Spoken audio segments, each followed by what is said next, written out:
Gjykata kushtetuese e dha fjalën përfundimtare për çështjen e presidentit. Çka thot ky vendim?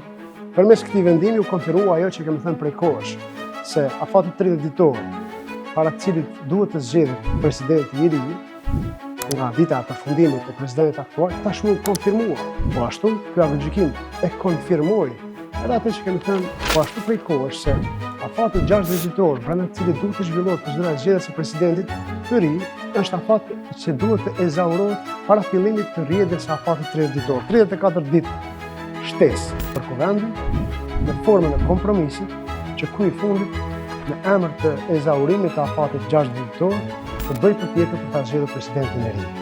Pra, në fakti që nuk i kishte 60 ditë para vetes, gjykata kushtetuese bëri një kompromis.